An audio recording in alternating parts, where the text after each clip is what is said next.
মাওলানা মুহাম্মদ। তাহাজ্জুদের জায়নামাজে মরণ দিও প্রভু আমায়, ইকামতে দ্বীনের কাজে কবুল করে নিও আমায়। তাহাজ্জুদের জায়নামাজে মরণ দিও প্রভু আমায়, ইকামতে দ্বীনের কাজে কবুল করে নিও আমায়। আল্লাহুম্মা সাল্লি আলা সাইয়্যিদিনা মাওলানা মুহাম্মদ ওয়া আলা আলি সাইয়্যিদিনা মাওলানা মুহাম্মদ।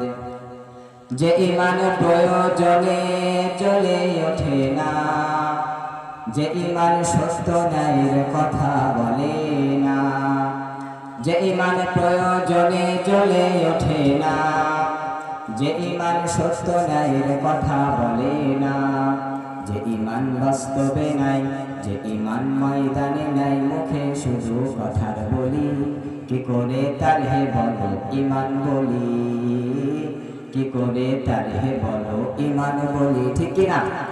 যে ঈমান দিন কায়েমের আন্দোলনের ধারে ধারে না, যে ঈমান লেবাসধারী কোরআন হাদিস তাও পড়ে না, ঠিক কিনা? যে ঈমান শুধুই কেবল ফায়দায় আনন্দ করে, যে ঈমান দেখে না যে ফিলিস্তিনে ভাইরা মরে, যে ঈমান বাস্তবে নাই, যে ঈমান অন্তরে নাই, মুখে শুধু কথার বলি, কি করে তার হে বলো ঈমান বলি, কি করে তার হে বলো ঈমান বলি, ঠিক কিনা? ঈমান ঈমানে পার্থক্য আছে না নাই? ঈমান ঈমানে পার্থক্য আছে। এক ঈমান ইসলামের পক্ষে কথা বলে, আর এক ঈমান ইসলামকে বাস দেয়, ঠিক কিনা? এক ঈমান নবীর বিরুদ্ধে প্রতিষ্ঠা করে, আর এক ঈমান নবীর পক্ষে কথা বলে, ঠিক কিনা? এই জন্য ঈমান ঈমানে পার্থক্য আছে। নামাজ ভঙ্গের কারণ যেমন আছে, ওযু ভঙ্গের কারণও ঠিক যেমনই আছে, ঠিক তদ্রূপ ঈমান ভঙ্গের কারণ আছে। এই জন্য আল্লাহ তাআলা আমাদেরকে পরিপূর্ণ ঈমানদার হওয়ার তৌফিক দান করেন, বলেন আমিন। আল্লাহ তাআলা আমাদের সকলকে যতদিন বাঁচবো এই ঈমানের উপরে অটল থাকতে পারি, সে তৌফিক আল্লাহ আমাদেরকে দান করে, পড়েন আমিন। ঈমানের পথে অবিচল থেকে আমার মরণ যেন হয়, ঈমানের পথে অবিচল থেকে আমার মরণ যেন হয়।